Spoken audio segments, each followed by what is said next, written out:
ഭഗവത്ഗീത സാഖ്യയോഗത്തിലെ 51-ാമത്തെ ശ്ലോകം. കർമ്മജം ബുദ്ധിയുക്താഹി ഫലം ത്യക്ത്വാ മനീഷിനക ജന്മബന്ധ വിനിർമുക്താഹ പദം ഗച്ഛന്ത്യനാമയം. അതായത് സമത്വബുദ്ധിയുള്ള ജ്ഞാനികൾ കർമ്മഫലത്തെ ഉപേക്ഷിച്ച് ജന്മമാവുന്ന ബന്ധത്തിൽ നിന്നും എന്നേക്കും മുക്തരായി ദോഷരഹിതമായ അവസ്ഥയെ പ്രാപിക്കുന്നു എന്നതാണ് ഈ ശ്ലോകത്തിൻ്റെ അർത്ഥം. അതായത് അപ്പോൾ ബന്ധനത്തിന് കാരണമായിരിക്കുന്നത് കർമ്മങ്ങൾ തന്നെയാണ് എന്നാണ് ഇവിടെ സൂചിപ്പിച്ചിരിക്കുന്നത്. എനിക്ക് ഇന്ന കാര്യങ്ങൾ നേടണം, ഞാനൊരു വ്യക്തിയാണ്, ഞാൻ ഈ ലോകത്തെ എല്ലാം വെട്ടിപ്പിടിക്കും, ഞാൻ വലിയവനാകും, എനിക്ക് ജനനമുണ്ട്, എനിക്ക് മരണമുണ്ട്, എനിക്ക് ശത്രുവുണ്ട്, മിത്രമുണ്ട് ഇത്യാദി ചിന്തകളെല്ലാം നമ്മുടെ സ്വാർത്ഥ ഭാവത്തിൽ നിന്നും ഉടലെടുക്കുന്നതാണ്. ഞാൻ എനിക്ക് എന്ന ചിന്തയിൽ നിന്നും ഉടലെടുക്കുന്നതാണ്. ഇവിടെ മുക്തനായി തീരുക എന്ന് പറയുമ്പോൾ നമ്മൾ സ്വാഭാവികമായി ചിന്തിക്കും, ഇതിനു മുമ്പ് നമ്മൾ ബന്ധനത്തിനായിരുന്നു എന്ന്. വാസ്തവത്തിൽ നമ്മൾ ആരും തന്നെ ബന്ധനസ്ഥരായിരുന്നില്ല. അത് വെറും അജ്ഞാനം കൊണ്ടുണ്ടായ തോന്നലാണ്. അല്ലാതെ നമുക്കാർക്കും ആത്മാവിന് ജനന മരണമില്ല എന്ന് ഇതിനു മുമ്പുള്ള ശ്ലോകങ്ങളിലെല്ലാം വ്യക്തമാക്കിയിട്ടുണ്ട്. ആത്മാവ് നിത്യമുക്തമാണ്. അത് ജനിക്കുന്നുമില്ല, ഭരിക്കുന്നുമില്ല, അത് വരുന്നുമില്ല, പോകുന്നുമില്ല. അത് ഒരിക്കലും ഇവിടെ ഇല്ലാതെ ഇരുന്നിട്ടില്ല, ഒരിക്കലും നശിച്ചു പോവുകയുമില്ല. ഈ ഒരു യാഥാർത്ഥ്യം നമ്മൾ മനസ്സിലാക്കണം. അത് ഇതിനു മുമ്പ് വ്യക്തമാക്കിയിട്ടുള്ള കാര്യമാണ്.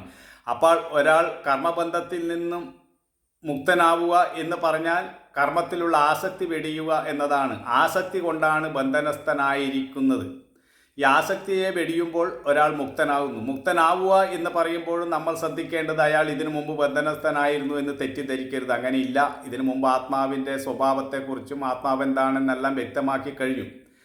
അപ്പോൾ നമ്മൾ മനസ്സിലാക്കേണ്ടത് നമ്മുടെ സ്വാർത്ഥമായ അഹങ്കാരം, അഹംവൃത്തിയാണ് ഞാൻ ജനിക്കുന്നു, മരിക്കുന്നു എന്ന തോന്നലൊക്കെ ഉണ്ടാകുന്നത്. അതിന് കാരണം കർമ്മബന്ധനം തന്നെയാണ്. കർമ്മത്തിലുള്ള ആസക്തി, ആ ഫലത്തിലുള്ള ആസക്തി, എനിക്ക് വേണം എന്ന ചിന്ത.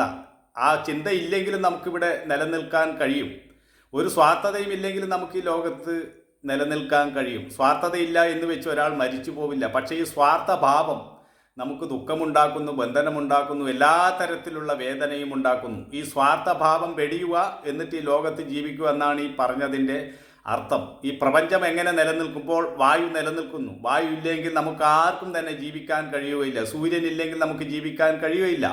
വെള്ളമില്ലെങ്കിൽ നമുക്ക് ജീവിക്കാൻ കഴിയുകയില്ല. അവിടെ അതിനൊന്നും ഒരു സ്വാർത്ഥഭാവമില്ല. പക്ഷേ എനിക്ക് എന്ന ചിന്ത മനുഷ്യനിൽ ഉണ്ടാകുന്ന അല്ലെ ജീവജാലങ്ങളിൽ ഉണ്ടാകുന്ന അഹംവൃത്തിയാണ്. ഈ വൃത്തിയെ ഇല്ലാതാക്കണം. അതിന് സ്വാർത്ഥഭാവങ്ങൾ വെടിയണം. നമ്മുടെ മനസ്സ് വിശ്വവിശാലമാകണം. നമ്മളൊരു കിണറ്റിലെ തവളയെപ്പോലെ ആകരുത്.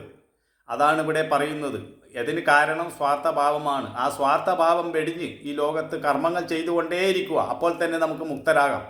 പറഞ്ഞല്ലോ, ആത്യന്തികമായി നമുക്കാർക്കും മുക്തി ലഭിക്കേണ്ടതില്ല. നമ്മളെല്ലാവരും മുക്തരാണ്. നമ്മൾ ഉറങ്ങുന്ന സമയത്ത് നമുക്കാർക്കും ജനന മരണങ്ങളെക്കുറിച്ചോ ബന്ധുവിനെക്കുറിച്ചോ ശത്രുവിനെക്കുറിച്ചോ പ്രപഞ്ചത്തെക്കുറിച്ചോ ഒന്നും തന്നെ ബോധമില്ല. നമ്മൾ ആ സമയത്ത് ഒന്നും അറിയുന്നില്ല. പിന്നെ ഉണരുമ്പോഴാണ് ഇതെല്ലാം ഉണ്ടാകുന്നത്. ഒരു മനുഷ്യനും ഒരു സിംഹവും ഒരു പാമ്പുമെല്ലാം ഒന്നിച്ച് കിടന്നുറങ്ങിയാൽ അവിടെ യാതൊരു ഭേദഭാവനയുമില്ല. എന്നാൽ ജാഗ്രത അവസ്ഥയിൽ ഉണരുമ്പോഴേക്ക് ഓരോ ജീവിയും അതിൻ്റെ ഗുണങ്ങൾ കാണിക്കാൻ തുടങ്ങി. ഇതാണ് ത്രിഗുണാത്മകമാണ് പ്രപഞ്ചം എന്ന് പറഞ്ഞിരിക്കുന്നത്. ത്രിഗുണാത്മകമായ പ്രപഞ്ചത്തിൽ മനസ്സിൻ്റെ പരിണാമമാണ് എല്ലാ കാര്യങ്ങളും. ശത്രുവും മിത്രവും എല്ലാം മനസ്സിലുണ്ടാകുന്ന ചിത്തവൃത്തികളാണ്. ഈ വൃത്തികളെയൊക്കെ നിരന്തരമായ സാധനയിലൂടെ നിരോധിച്ച് നിർത്തുമ്പോൾ നമുക്കറിയാൻ കഴിയും, നമ്മൾ കേവലം ആത്മാവാണ്, നാം എല്ലാത്തിലും ഉള്ളത് നാമാണ്, നാം ഒന്നാണ് എന്ന തോന്നലുണ്ടാകും. അതാണ് ഏകത്വബോധം എന്ന് പറയുന്നത്. ആ ഏകത്വബോധത്തിൽ എത്തണം. അതിനെന്ത് വേണം? സ്വാർത്ഥമായ എല്ലാ ഭാവങ്ങളും വെടിയണം. അതാണ് ഇവിടെ പറഞ്ഞതിൻ്റെ അർത്ഥം.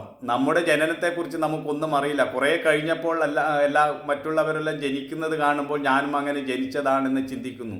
അതുപോലെ നമ്മുടെ മരണത്തെക്കുറിച്ച് നമുക്കൊന്നറിയില്ല. മറ്റുള്ളവർ മരിക്കുന്നത് കാണുമ്പോൾ ഞാനും അങ്ങനെ മരിക്കുമെന്ന് ചിന്തിക്കുകയാണ്. വാസ്തവത്തിൽ ഈ ജനന മരണം എന്നത് മനസ്സിൻ്റെ ഒരു സൂക്ഷ്മമായ ചിത്തവൃത്തി തന്നെയാണെന്നാണ് വേദാന്ത ശാസ്ത്രം പറയുന്നത്. അവിടെ ഉയരണം. ഇതെത്ര പറഞ്ഞാലും നമുക്ക് മനസ്സിലാവില്ല. കാരണം ഈ പ്രപഞ്ചത്തിലുള്ള സത്യത്വ ബുദ്ധി വെടിയുവാന്ന് അത്ര നിസാരമായ കാര്യമൊന്നുമല്ല. ഈ ശാസ്ത്രം കേട്ടത് കൊണ്ടൊന്നും ഒരാൾക്ക് അത് ഉറച്ചു കിട്ടുകയുമില്ല.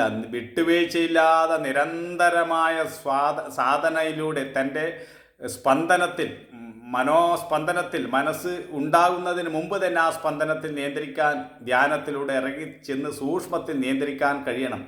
അങ്ങനെ ബോധസ്വരൂപനായി തീരുമ്പോൾ മാത്രമേ തനിക്ക് ജനന മരണമില്ല, താൻ നിത്യനാണ്, മുക്തനാണ് എന്ന് ഒരാൾക്ക് ബോധം വരുമല്ലോ. ആ കാര്യമാണ് ഇവിടെ പറയുന്നത്. അതിന് കർമ്മത്തിലുള്ള ആസക്തി പൂർണ്ണമായും വെടിയണം, എന്നിട്ട് ലോകത്ത് ജീവിക്കണം എന്നാണ് പറയുന്നത്. നമുക്ക് മുന്നോട്ട് പോകുമ്പോൾ കൂടുതൽ നോക്കാം.